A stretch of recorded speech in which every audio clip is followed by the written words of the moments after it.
Hello my dear students, welcome in my YouTube channel EduChange. Today we are going to learn activity number 24. This activity is from standard 7th Bridge course subject English. सेतू अभ्यासाच्या 24व्या दिवशी आपणा सर्व विद्यार्थ्यांचं सहर्ष स्वागत. आज आपण इंग्रजी विषयाची 24वी ॲक्टिव्हिटी या ठिकाणी पाहणार आहोत. चला तर पाहूयात आजचे लर्निंग आउटकम्स, ज्याला आपण अध्ययन निष्पत्ती म्हणतो किंवा त्याला दुसरा इंग्रजी शब्द आहे कॉम्पिटन्सी स्टेटमेंट्स, क्षमता विधान. पहिलं जे क्षमता विधान आहे ते आहे 6.17.12 reads aloud using proper pause pace and volume. Reads aloud म्हणजे विद्यार्थी मोठ्याने वाचतो, परंतु कसा? योग्य ठिकाणी विराम घेत, योग्य ठिकाणी गती घेत आणि योग्य ठिकाणी योग्य आवाजामध्ये वाचन करतो, असं विद्यार्थ्याचं वाचन अपेक्षित आहे. तर तसं तुम्हाला करता येते का वाचन, ते तुम्ही स्वतःचं ऑब्झर्वेशन करायचं आहे. त्यानंतर सेकंड लर्निंग आउटकम आहे पहा 6.17.13 reads allowed poems and songs for enjoyment.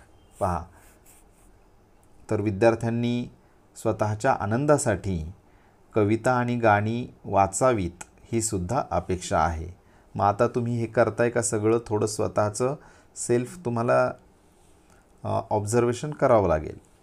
आता 6.17.25 refers to dictionary and printed and electronic reference materials to check meaning, spelling and usage.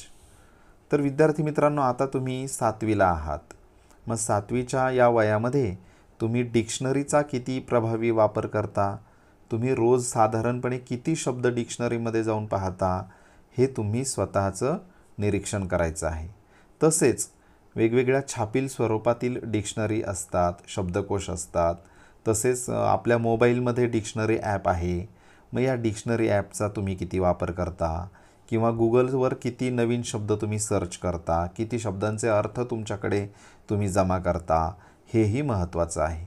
आणि म्हणून ही सगळी जी या ठिकाणी सांगितलेली कॉम्पिटन्सी स्टेटमेंट्स आहेत, या अनुषंगाने आपला आजचा व्हिडिओ आहे पहा. चला, या ठिकाणी विद्यार्थ्यांसाठी काही सूचना दिलेल्या आहेत.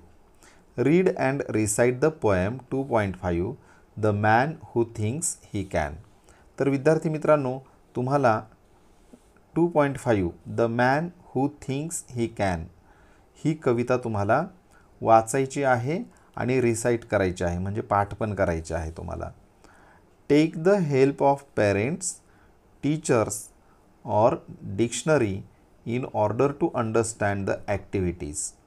तर तुम्हाला ॲक्टिव्हिटीज समजून घेण्यासाठी तुमच्या शिक्षकांची, तुमच्या पालकांची मदत घ्यायची आहे, किंवा डिक्शनरीचा सुद्धा तुम्ही या ठिकाणी वापर करू शकता. Read the given chart and frame as many sentences as you can. तुम्हाला या ठिकाणी चार्ट पाहायचा आहे आणि तो चार्ट पाहून जितकी शक्य होतील तितकी वाक्य नव्याने बनवायची आहेत. Read aloud the framed sentences. तुम्ही जी सेंटेन्सेस तयार केली आहेत ती मोठ्याने वाचा. या ठिकाणी लर्निंग ॲक्टिव्हिटी पहा दिलेली आहे. Read the poem and underline the contracted forms of the words. तुम्ही कविता वाचा ती आणि त्या कवितेतील जे कॉन्ट्रॅक्टेड फॉर्म्स आहेत त्यांना तुम्ही अंडरलाईन करायचं आहे. Read the given chart and find out the differences. पहा मित्रांनो, या ठिकाणी या चार्टमध्ये डाव्या बाजूला वर्ड्स दिलेले आहेत आणि उजव्या बाजूला कॉन्ट्रॅक्टेड फॉर्म्स दिलेले आहेत. आता मित्रांनो, हे कॉन्ट्रॅक्टेड फॉर्म्स जे असतात त्याला म्हणायचं संक्षिप्त रूप मराठीमध्ये. तर इथे दिलं आहे आय ॲम आणि त्याचा शॉर्ट फॉर्म होतो आय ॲम. तर आय ॲम इथे आयच्या नंतर ॲपोस्ट्रॉफी चिन्ह काढलं आहे आणि पुढे यम लिहिलेलं आहे. त्यानंतर डू नॉट, डू नॉट दोन शब्द आहेत, डू नॉट, परंतु त्याचा शॉर्ट फॉर्म केला आहे डोंट. त्यानंतर डज नॉट, डज नॉटचा शॉर्ट फॉर्म केला आहे डझंट, डझंट. त्यानंतर या ठिकाणी आहे कॅन नॉट, तर इथे कॅन नॉटचा केला आहे कांट. त्यानंतर विल नॉट, विल नॉटचा होतो वोंट, WON आणि T. त्यानंतर इथे यू विल असा शॉर्ट फॉर्म केलेला आहे. यू आर, त्यानंतर यू हॅव, तर अशा प्रकारे हे शॉर्ट फॉर्म्स तुम्ही लक्षात ठेवायचे आहेत. त्यानंतर read the contracted forms of the words, तर आपण त्याचं रीडिंग केलेलं आहे. Use these contracted forms and frame the meaningful sentences. पहा आता आपण याचे वाक्य बनवू शकतो. पहा पहिलं जे आहे ते आय एम अ बॉय हे आपण, किंवा I am a girl, I am a teacher, अशा प्रकारे पहिलं वाक्य आहे.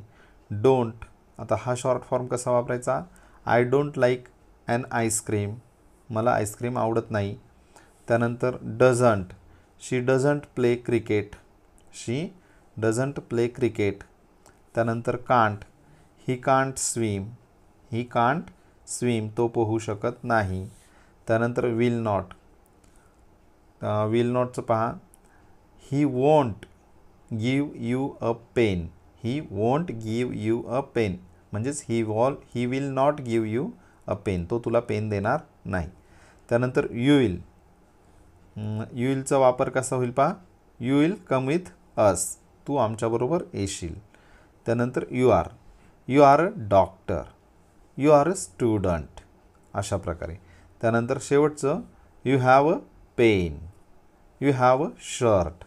Like this you can write different sentences with the help of contracted forms. Okay, now next इथे सॉल्व्ड ॲक्टिव्हिटी दिलेली आहे, डेमो.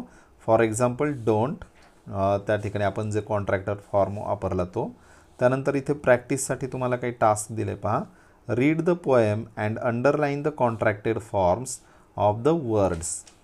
शब्दांचे जी संक्षिप्त रूप आहेत ते तुम्ही अंडरलाईन करायचे.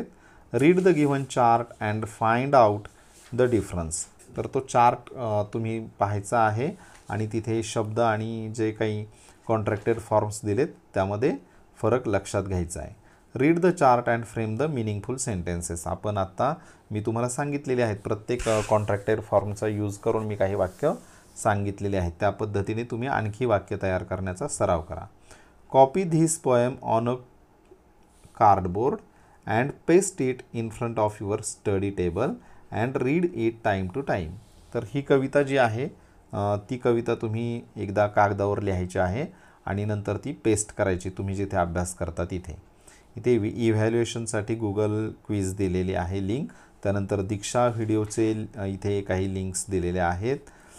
त्यानंतर इथे my take away points, I can recite the poem, मी कविता म्हणू शकतो, पाठ करू शकतो.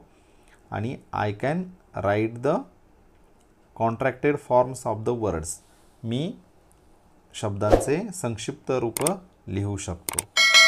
So I am very thankful to all of you for watching my video. Bye everyone.